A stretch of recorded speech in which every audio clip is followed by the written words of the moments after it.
masuknya Islam di Nusantara ada 4 teori. Teori yang pertama teori Mekah, teori Gujarat, teori Persia, dan teori Cina. Dari keempat ini kita akan bahas bersama-sama. Yang pertama, teori Mekah. Menurut teori Mekah, proses masuknya Islam ke Nusantara adalah langsung dari Mekah atau Arab, terjadi pada abad pertama Hijriah atau abad ke-7 Masehi. Para pedagang dari Timur Tengah memiliki misi dagang dan dakwah sekaligus. Bahkan motivasi dakwah menjadi pendorong utama mereka datang ke Nusantara. Orang-orang Arab yang datang ini kebanyakan adalah keturunan Nabi Muhammad SAW yang menggunakan gelar Sayyid atau Syarif depan namanya. Menurut para ahli sejarah, jalur perdagangan antara bangsa Indonesia waktu itu dengan Arab telah berlangsung jauh sebelum Masehi. Itu tadi teori Mekah. Selanjutnya, teori Gujarat. Teori Gujarat mengatakan bahwa proses kedatangan Islam ke Nusantara berasal dari Gujarat pada abad ke-7 Hijriah atau abad ke-13 Masehi. Gujarat adalah sebuah wilayah di India bagian barat, berdekatan dengan Laut Arab. Menurut teori ini, orang-orang Arab bermadzhab Syafi'i telah bermukim di Gujarat dan Malabar sejak awal Hijriah abad ke-7 Masehi. Namun, yang menyebarkan Islam ke Nusantara bukanlah dari orang-orang Arab langsung, melainkan pedagang Gujarat yang telah memeluk Islam dan berdagang ke Nusantara. Orang-orang Gujarat telah lebih awal membuka hubungan dagang dengan bangsa Indonesia waktu itu dibanding dengan pedagang Arab. Selanjutnya, teori Persia. Teori Persia mengatakan bahwa proses kedatangan Islam ke Nusantara berasal dari daerah Persia atau Parsi, sekarang disebut dengan Iran. Sebagai bukti adanya kesamaan budaya dan tradisi yang berkembang antara masyarakat Parsi dan bangsa Indonesia waktu itu, tradisi tersebut antara lain adalah tradisi merayakan 10 Muharram atau Asyura. Selanjutnya, teori Cina.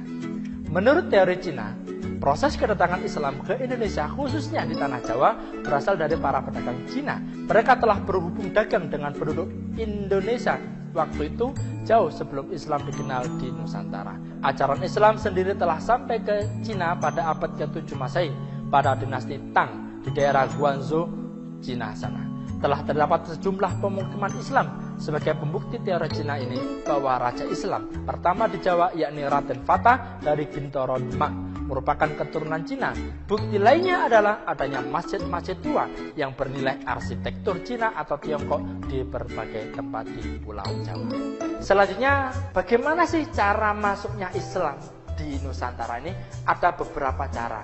Ada yang melalui perdagangan, ada yang melalui perkawinan, ada yang melalui pendidikan, ada yang melalui hubungan sosial, bahkan ada yang melalui kesenian.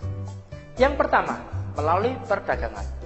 Proses penyebaran Islam melalui jalur perdagangan dilakukan oleh para pedagang muslim pada abad ke-7 sampai abad ke-16 Masehi. Para pedagang tersebut berasal dari Arab, Persia, dan India. Jalur perdagangan saat itu menghubungkan Asia Barat, Asia Timur, dan Asia Tenggara. Para pedagang muslim menggunakan kesempatan itu untuk berdakwah, menyebarkan agama Islam. Mereka memiliki akhlak mulia, santun, dapat dipercaya, dan jujur. Hal inilah yang menjadi daya tarik sehingga banyak penduduk Nusantara secara sukarela masuk Islam. Banyak pedagang muslim yang singgah dan bertempat tinggal di Nusantara waktu itu.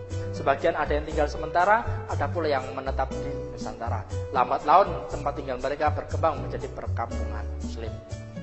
Selanjutnya yang kedua, melalui perkawinan. Sebagian pedagang Islam tersebut ada yang menikah dengan wanita pribumi, terutama putri bangsawan atau putri raja. Dari pernikahan itu mereka mendapat keturunan. Disebabkan pernikahan itulah banyak keluarga bangsawan atau raja masuk Islam. Sehingga para pedagang tersebut menetap dan membentuk perkampungan muslim dan disebut pekojan.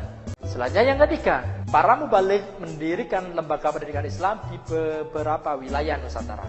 Lembaga pendidikan Islam ini berdiri sejak pertama kali Islam masuk di Nusantara. Selanjutnya, melalui hubungan sosial. Para mubalik yang menyebarkan Islam di Nusantara pandai dalam menjalin hubungan sosial dengan masyarakat.